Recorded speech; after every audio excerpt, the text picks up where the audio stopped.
मानी हे वेडे झाले ते कळले नाही. एक फुललेले फूल सुकले, एक कोमेजून गेले तरीही ते जळले नाही. आतुरता गोड ही शेवटची ओढ ही, हृदयाने हृदयाचे घर हे उजाळले.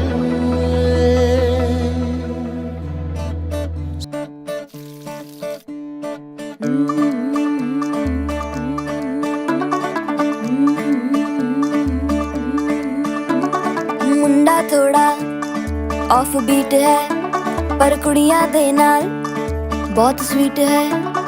मुंडा थोड़ा ऑफ बीट है पर कुड़ियां दे नाल बहुत स्वीट है. ढोंगी सा ये बड़ा ढीठ है, वायरल हो गया ये कूल करने में कूल तू बड़ी तेज कटारी है. शगन तेरी की लगन तेरी की हमने कर दी तैयारी है. नचते ने सारे रंग मिल के आज हिले डुल के सारे नजारे. नचते ने सारे रंग मिल के आज हिले डुल के सारे के सारे नजारे. खसमानों का नहीं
आदरच्या प्रेमाच्या माझ्यावरी.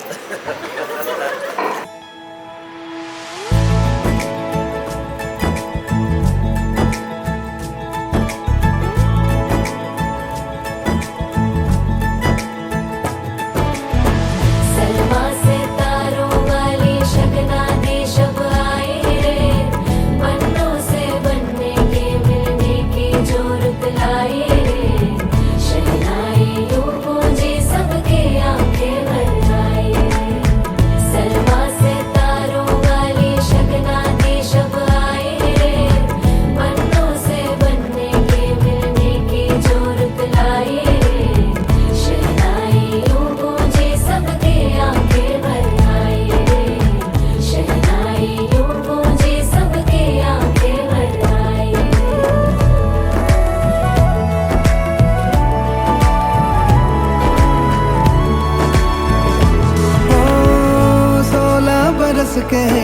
कदम चौखट के बाहर क्या गए, तेरी कुड़माई के दिन आ गए। हाय बन्नो परदेसिया के देश के, चौबारे तुझको भा गए, तेरी कुड़माई के दिन आ गए। इश्क वर्गे ते इश्क ही पल्ले, इश्क ही दिसदा जेड़े इश्क च चले।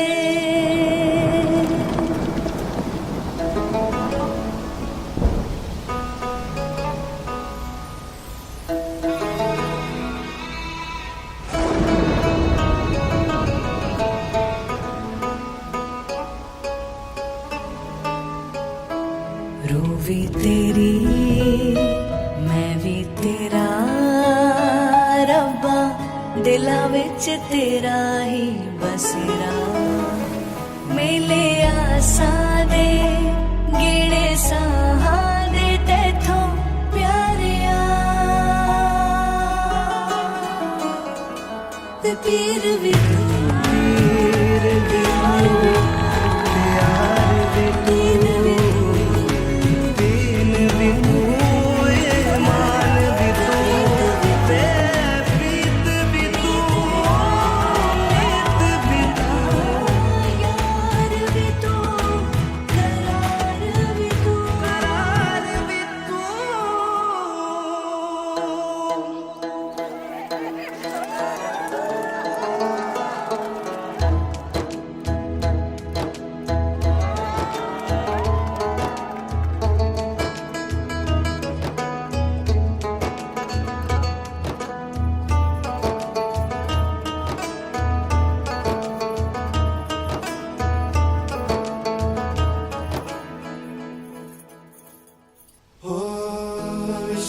लगन लगी उच्चा सानू यार सैना।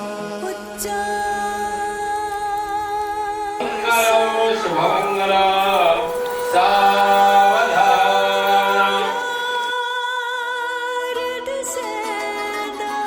पीर भी तू, पीर भी तू, प्यार भी दीन भी तू, ईमान भी तू, मान भी तू, प्रीत भी तू, नीत भी तू, यार भी तू, करार भी तू, पीर भी तू, प्यार भी तू, दीन भी तू, ईमान भी तू, प्रीत भी तू, नीत भी तू,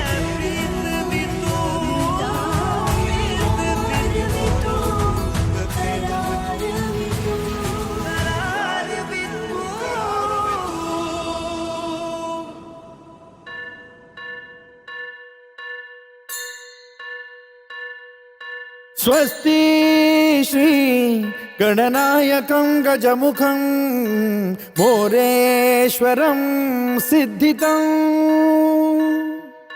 बल्लाळो मुरुडं विनायकमहं चिन्तामणि थेउरं, लेण्याद्रिं गिरिजात्मकं सुरवरं विघ्नेश्वरं मोचनं,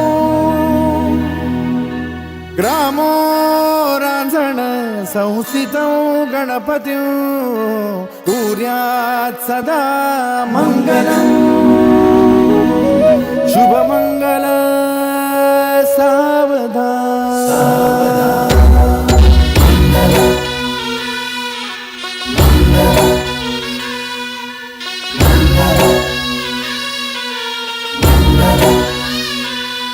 शुभमंगल सावधान, शुभमंगल सावधान, शुभमंगल सावधान, शुभमंगल सावधान। गंगा सिंधू सरस्वती च यमुना लग्नामध्ये बद्ध झालेले आहेत. या सुमुहूर्ताच्या निमित्तानं त्यांनी एक सामाजिक जाणीव जपलेली आहे. खरं तर असं म्हणतात आजच्या काळामध्ये तरुण पिढीचं काही लक्ष खरं नाही, परंतु स्वतःच्या चांगल्या उदाहरणातून आपला वैयक्तिक जीवनामध्ये आनंद सोहळा साजरा होत असताना समाजाचं दायित्व मी काहीतरी देऊ लागतो.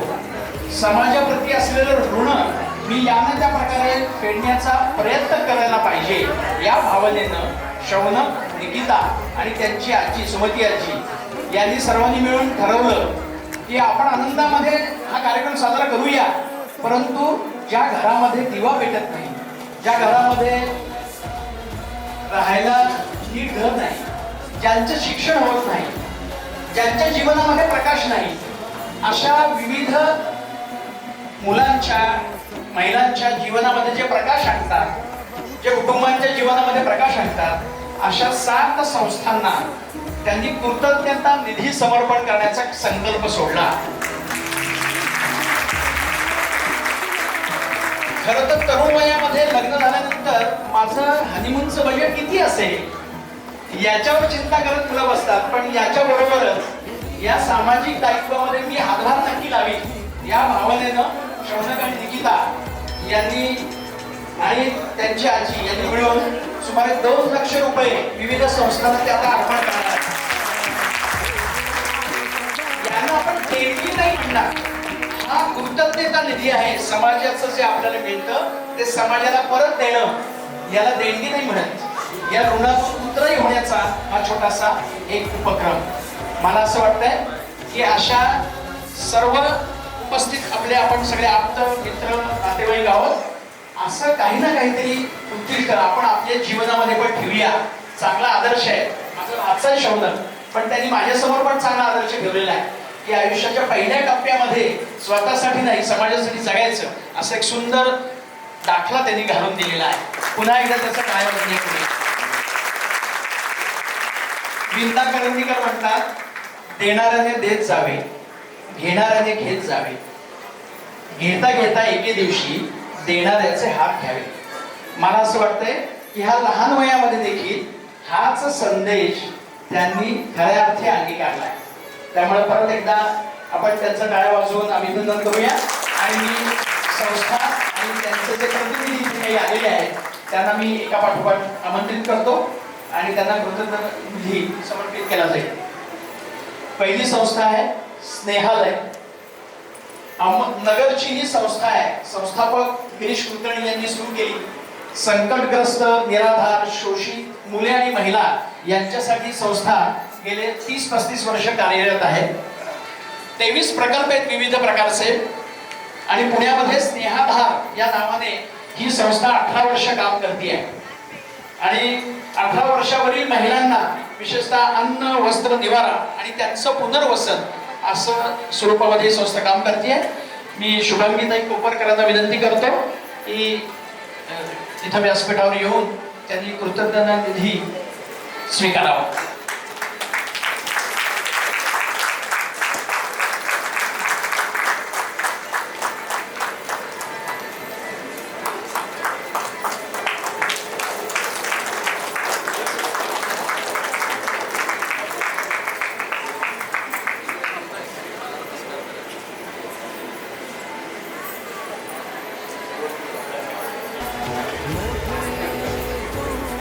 हा पैलू ओळखला आणि त्यांनी हा सेवेचा आयाम आपल्या समोर सुरू केला.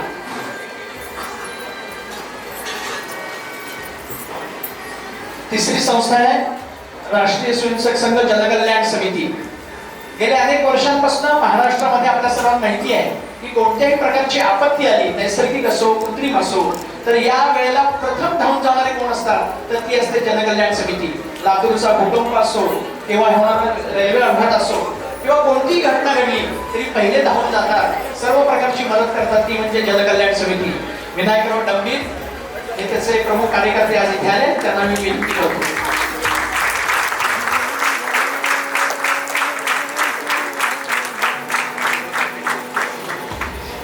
समाज सेवेचे विविध अंगी उपक्रम आणि विविध डायमेन्शन्स, विविध आयाम या जनकल्याण समितीच्या माध्यमातून समाजासमोर येत असतात. पुढची संस्था आहे धर्मजागरण. बंधूंनो आणि बहिणींनो, देशासमोर काही ज्वलंत विषय आहे. जर 300 वर्षापूर्वीचं लग्न असतं तर आजूबाजूला तलवारी हातात घेतलेले मावळे उभे असलेले आपण पाहिलेले आहेत इतिहासामध्ये. का बरं? तर आपल्या धर्मावर आक्रमण तेव्हाही होतं आणि आपण विसरून चालणार नाही. भौतिक विकास आपला सर्वांचा झाला आहे, पण आज देखील तितकंच मोठं भय आजूबाजूला उभं आहे. विविध रूपांनी आपण ते आता अनुभवतोय. ही वेळ परत येऊ नये यासाठी काम करणारी संस्था आहे धर्मजागरण. हिंदू समाजाचं रक्षण करणं, समाजाची जागृती करणं.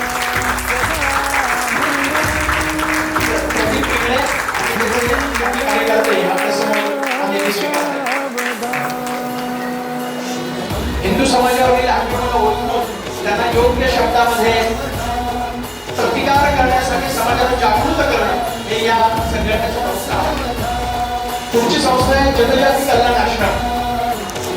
पूर्वीचं नाव याचं होतं वनवासी कल्याण आश्रम. आजही आमच्या देशामध्ये सुमारे 10 कोटीपेक्षा अधिक जनता ही जंगलामध्ये राहते. वनवासी म्हणून त्यांना संबोधलं जातं. काही जण त्यांना आदिवासी म्हणतात. आदिवासी नाही, वनवासी. आज जनात राहतात. आज आपण देखील त्यांचा शैक्षणिक, सामाजिक, आर्थिक प्रगतीमध्ये हातभार लावला पाहिजे आणि या विचाराला प्रेरित होऊन काम करणारी ही संस्था आहे ही जनजाती कल्याण आश्रम. आनंद हर्षे यांना कार्यकर्ते त्यांना विनंती करतो याचं देखील त्यांनी स्वीकारा.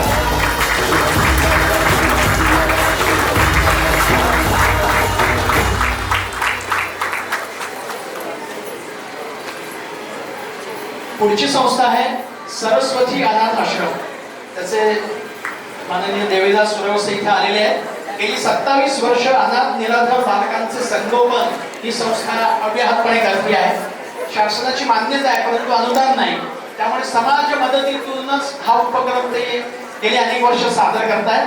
अनेक विद्यार्थी शिक्षण घेऊन स्वतःच्या पायावर देखील उभे राहिलेले आहेत आणि समाजाला चांगला दाखला त्यांनी आणून दिलेला आहे. सरस्वती अनाथ आश्रम श्री देवीदास सुरवसे.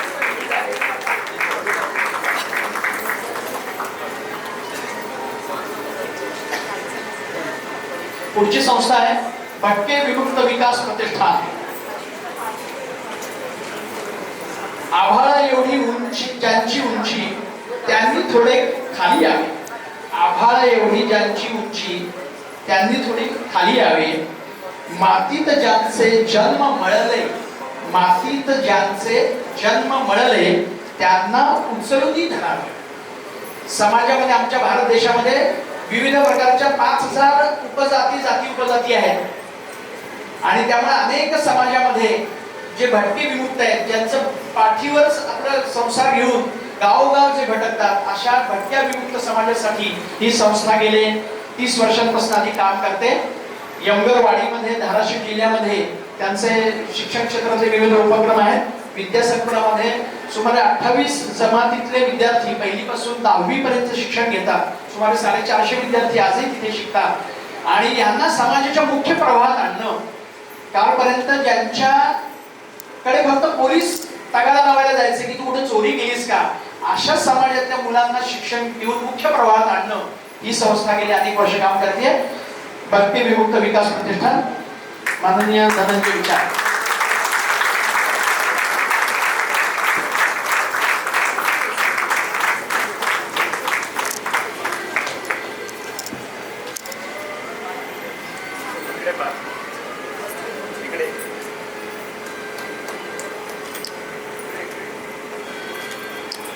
शौनक निकिताच्या या विवाह प्रसंगी आपण देखील असा एक संकल्प करूया. मी माझ्या कुटुंबाबरोबरच असंच एखादं दायित्व, माझ्या आवडीची, विचाराची काम करणारी संस्था, यांना मी काही ना काहीतरी फुल ना फुलाची पाकळी म्हणून कायम देत राहील. उद्दिष्ट आपल्या ऐपतीप्रमाणे राहू शकतं, परंतु हे समाजाचं ऋण फेडण्याची मात्र आपण सगळ्यांनी मनोमन निश्चय करून हा कार्यक्रमासाठी पुन्हा एकदा शौनक, निकिता आणि त्यांची सुमती आजी या तिघांचे भरभरून अभिनंदन करूया.